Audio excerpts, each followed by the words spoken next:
आशा करता हूँ आप सभी बहुत अच्छे होंगे। नमस्कार साथियों, स्वागत है आपका अपना YouTube channel AI stock market analysis में। आज के इस वीडियो में हम लोग डिस्कस करेंगे अमर राजा एनर्जी एंड मोबिलिटी लिमिटेड के बारे में। जी हाँ, तो अगर लास्ट ट्रेडिंग सेशन में इसकी क्लोजिंग देखें तो 1290 यानी नियर अबाउट 1220 के समथिंग में क्लोजिंग आई है। 1% का गेन देखा गया है इसकी लास्ट ट्रेडिंग सेशन में। और अगर 5 वर्किंग डे में हम इसको देखते हैं, नियर अबाउट 1.5% की गिरावट हुई है। 1 मंथ के ट्रेडिंग व्यू से देखते हैं तो अगर 1 वीक में देखें तो 1 वीक में 5% का डाउनफॉल देखने को मिला है इस स्टॉक में। अगर 6 मंथ में देखें तो 6 मंथ में लगभग 29% का डाउनफॉल देखने को मिला है हमें। यहीं अगर 1 साल में देखते हैं इसको तो 1 साल में जी हाँ लगभग 48% का अप ट्रेंड देखने को मिला है इसमें। 48% गेन अगर देखने को मिला है तो बहुत अच्छा कहेंगे। इसमें फंडामेंटल और टेक्निकल एनालिसिस देखेंगे और इसमें देखेंगे कि इसमें आने वाले समय में क्या अपॉर्चुनिटी मिल सकती है इसमें और इनके इन्वेस्टर को क्या बेनिफिट हो सकता है। तो देर न करते हुए चलते हैं अपने आगे के टॉपिक पे। और एक बात मैं आपको अवश्य बता दूं कि डिस्क्लेमर है कि ये मेरा निजी पोर्टफोलियो में भी है और आप चाहें तो शॉर्ट वीडियो में जाकर देख सकते हैं। सबसे पहले देख लेते हैं कंपनी की मार्केट कैप जो है लगभग 22,370 करोड़ का मार्केट कैप है।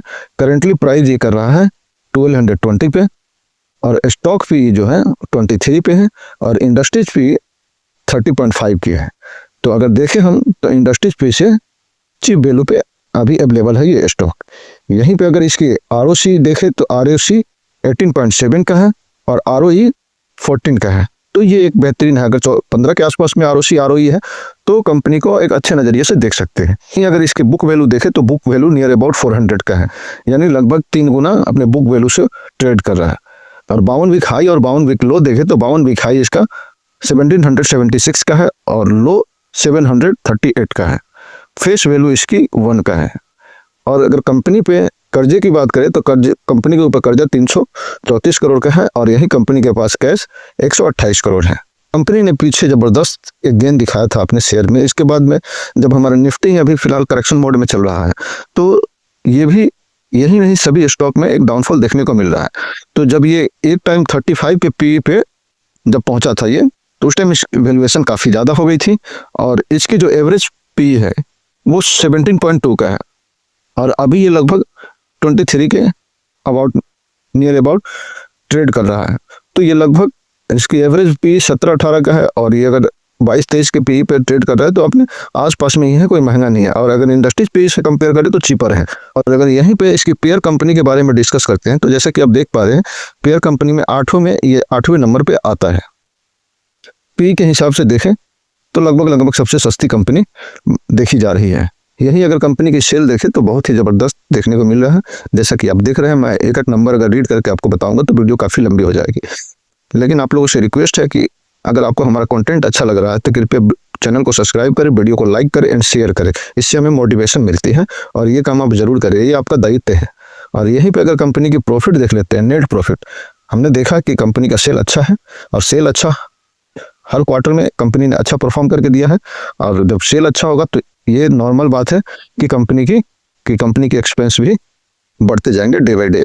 हर एक क्वार्टर में अगर सेल अच्छा हो रहा है, इनकम अच्छी हो रही है, कंपनी की इनकम ग्रोथ हो रहा है तो एक्सपेंस भी उसके बढ़ते जाएंगे। लेकिन साथ साथ ये भी ध्यान रखना होता है कि अगर इनकम हो रही है, कंपनी का खर्चे बढ़ रहे हैं तो उसके अकॉर्डिंग कंपनी का प्रॉफिट भी इंक्रीज होना चाहिए, जो कि हमें देखने को मिल रहा है।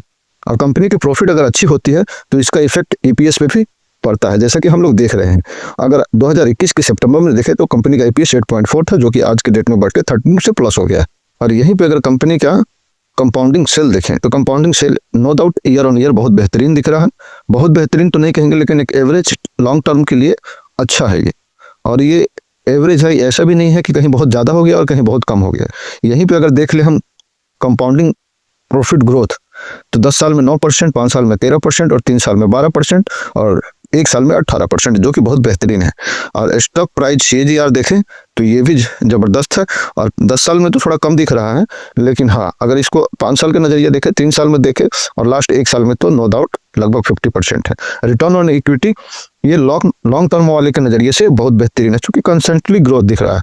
एक रफ्तार से कंपनी ग्रो कर रही है, ना कहीं बहुत ज़्यादा भाग गया ना कहीं डाउनफॉल देखने को मिल रहा है। तो ये एक अच्छा ग्रोथ कंपनी के नज़रिए से देखने को मिल रहा है। इस स्टॉक में एक अच्छी बात देखने को मिल रही है, जो कि प्रमोटर की होल्डिंग देखें तो जी हाँ, अक्सर हम लोग देखते हैं किसी भी शेयर होल्डिंग पैटर्न में, किसी भी कंपनी के स्टॉक में, तो प्रमोटर की holding day by day down ही हमें देखने को मिलता है।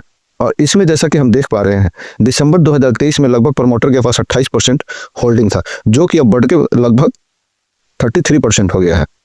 यहीं पे अगर एफआई और डीआई के देखें, हाँ, एफआई ने अपना स्टेक 18 से बढ़ के 22 कर लिया है। तो अगर प्रमोटर अपनी कंपनी में इंटरेस्टेड है तो क्यों ना बड़े बड़े संस्थान भी उसमें इंटरेस्टिंग होंगे।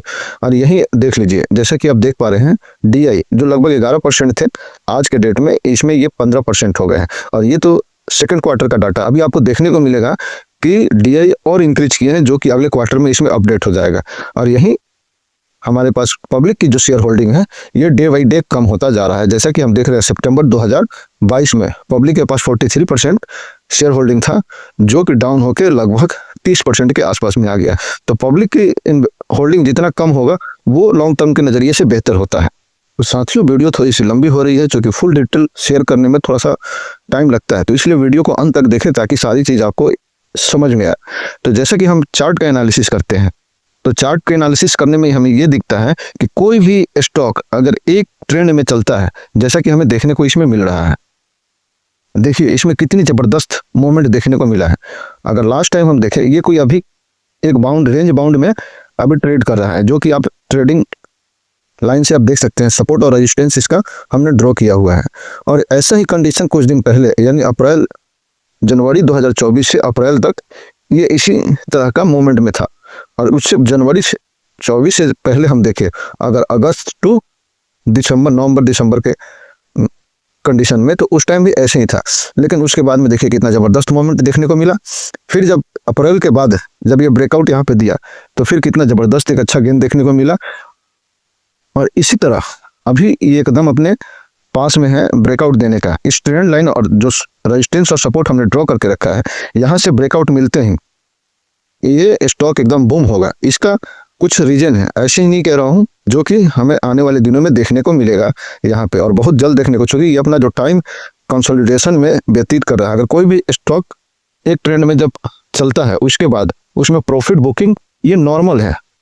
और प्रॉफिट बुकिंग के बाद अगर वो स्टॉक में ज़्यादा डाउनफॉल नहीं देखते हैं और ये एक जगह पे कंसोलिडेट होता है, उसके बाद उसमें क्या होता है, जो बड़े बड़े इन्वेस्टर होते हैं टॉप पे अपना प्रॉफिट बुकिंग करते हैं। उसके बाद स्टॉक में जितना करेक्शन होता है हो जाता है, उसके बाद उसमें वो फिर धीरे धीरे अपनी पोजीशन बनाते हैं, और उसके बाद वो स्टॉक बूम होता है। तो इसमें हमें देखने को मिलेगा कि बड़े बड़े इन्वेस्टर, जैसे कि हमारे इंडिया में डीआई है या अदर इंस्टीट्यूशन है, जो वो कैसे इसमें अपना पोजीशन बना रहे हैं। आइए चलते हैं अगले चार्ट पे।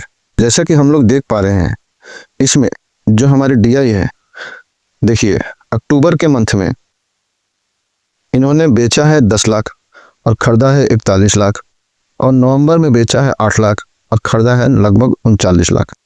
तो इससे हमें पता चल रहा है कि डीआई अच्छी मात्रा में क्वांटिटी उठा रहे हैं, और ये धीरे धीरे कंसोलिडेशन के बाद ये एक अप ट्रेंड के लिए तैयार हो रहा है स्टॉक। तो आशा करता हूं आपको हमारी तरफ से दी हुई जानकारी से आप संतुष्ट होंगे। तो कृपया चैनल को सब्सक्राइब करें, वीडियो को लाइक करें और शेयर करें। मिलते हैं अगले वीडियो में, आज के लिए बस इतना ही। अपना ख्याल रखिएगा। जय हिंद, वंदे मातरम, भारत माता की जय।